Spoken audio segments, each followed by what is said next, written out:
नमस्कार दोस्तों, आज हम बात करने वाले हैं भारतीय संविधान के बारे में। क्योंकि आपको आज पता है, आज भारतीय संविधान दिवस है।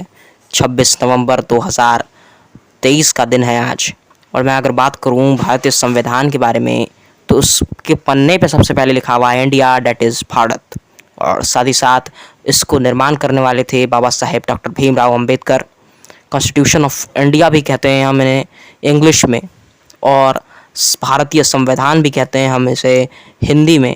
और इसको लिखने वाले BN राव थे, लेकिन इसको पढ़ के बताने वाले, इसको समझाने वाले, हर चीज़ कहानी को लिखने वाले एक ही निर्माता था, और वो डॉक्टर BR अम्बेडकर।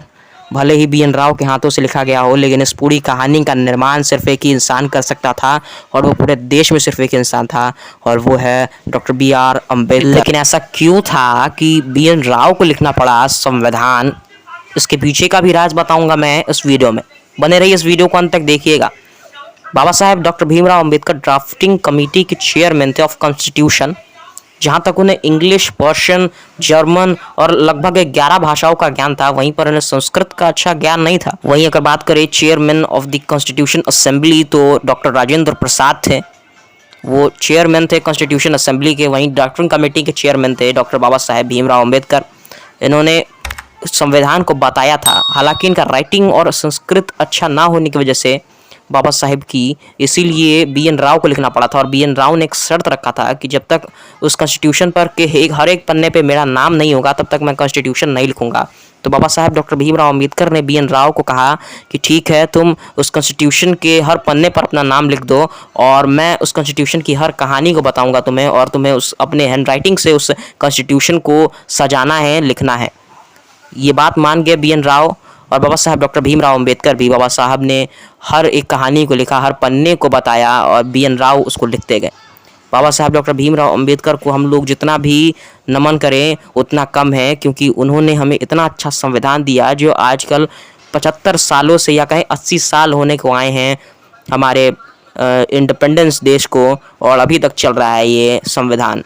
भले ही इसे 2 साल 11 महीने 28 दिन में लिखा गया हो, लेकिन ये 80 साल के जगह काम करने वाला संविधान है। अशोक स्तंभ का भी निर्माण बाबा साहब अम्बेडकर ने ही करवाया था, क्योंकि इसे एक सिंबल माना जाता है हमारे देश पर, कि एक संविधान का सिंबल है। जहाँ तक बाबा साहब अम्बेडकर ने इस सिंबल को दिया था इंडिया को, वहीं पर मोदी जैसे कुछ ऐसे लोग हैं जिन्होंने इस स्तंभ को बदलने की भी कोशिश की।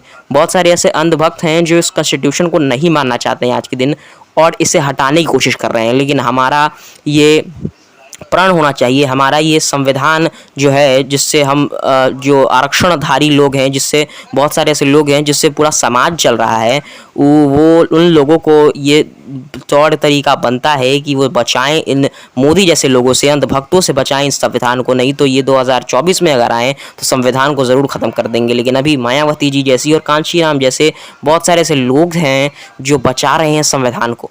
और साथ ही साथ अगर मैं बात करूं, राहुल गांधी भी इस मोर्चे में जुड़ चुके हैं, संविधान बचाओ मोर्चे में। और ऐसा लग रहा है राहुल गांधी और मायावती जैसे कुछ लीडर्स हैं जो अपने में ही अनबन करते हों, लेकिन बाबा साहेब डॉक्टर भीमराव अम्बेडकर के संविधान को उतने ही निष्ठा और इतने ही जिम्मेदारी से पालन करते हैं इस संविधान का, जितना कि बाबा साहेब अम्बेडकर का आदर करते हैं हम। और साथ ही साथ इस संविधान को हटा पाना बहुत मुश्किल है, क्योंकि ऐसी कुछ बेड़ियाँ जकड़ी हुई हैं संविधान में, जिसको हटा पाने के लिए भी बहुत सारी चीज़ें आपको करनी पड़ेंगी। तो ये तो बहुत इम्पॉसिबल है मोदी द्वारा। और ये संविधान इतना ही मुश्किल है हटाना, जितना कि बाबा साहेब की स्मृतियों को दलितों के मन से हटाना मुश्किल है, आरक्षणधारियों के मन से हटाना मुश्किल है। क्योंकि उन्होंने जितना दलितों के लिए किया, जितना इंडिया के लिए किया, उतना किसी और राजनेता ने नहीं किया होगा। अगर आप इस संविधान को बचाना चाहते हैं तो प्लीज़ मेरे चैनल को सब्सक्राइब कीजिए, और इस संविधान को बचाने में जुड़िए और अपना सहयोग दीजिए। धन्यवाद, और सभी को